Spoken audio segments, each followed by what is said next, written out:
sila. Kaya na ba lahat? Bakit parang hindi ko nakikita yung mga first batch ng practicumers, yung mga Tagupan branch, bakit hindi ko nakikita nakaupo sa harap?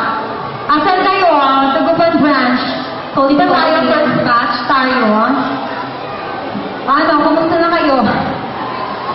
Ay, wala kang mic. Ano ba yan? Ano nangyayari sa ating sound? Hello. Ayan. Oo, feeling ko pinakaban yung mga practicumers natin. Pinakaban ba kayo?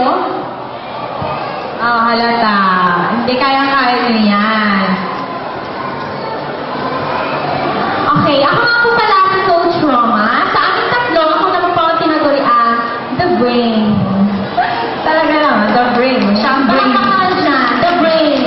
Nag-agree sila kung walang brain dahil. Sige, tingnan natin kung mag-agree sila dito. Ako naman po si Coach Yor, ang tinagurian, the beauty. Beauty lang. And the body. Hello.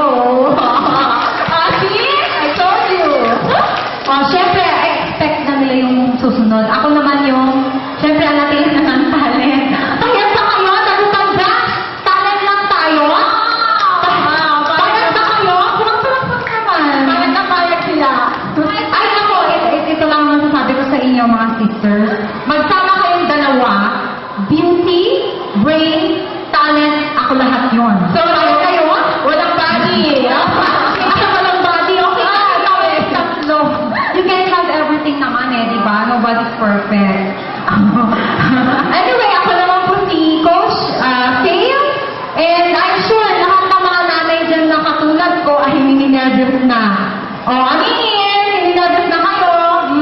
Ayan, speaking of nervous, mga sisters, gusto ko lang i-share sa ating mga practicumers na if you feel nervous, presume that you are on your way in doing your best. Right. Tama ka dyan, sis. And they must also remember that nervousness can devastate even the team superstar.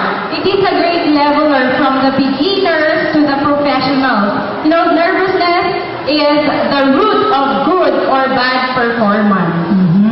English, diretso. Of course. English din ako. You're both correct, sister. Wow! English. But here's one best way to look at it.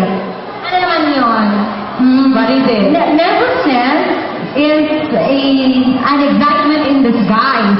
More so, do not advertise your nervousness. You must hide it the best way you can. Interpret mo nga.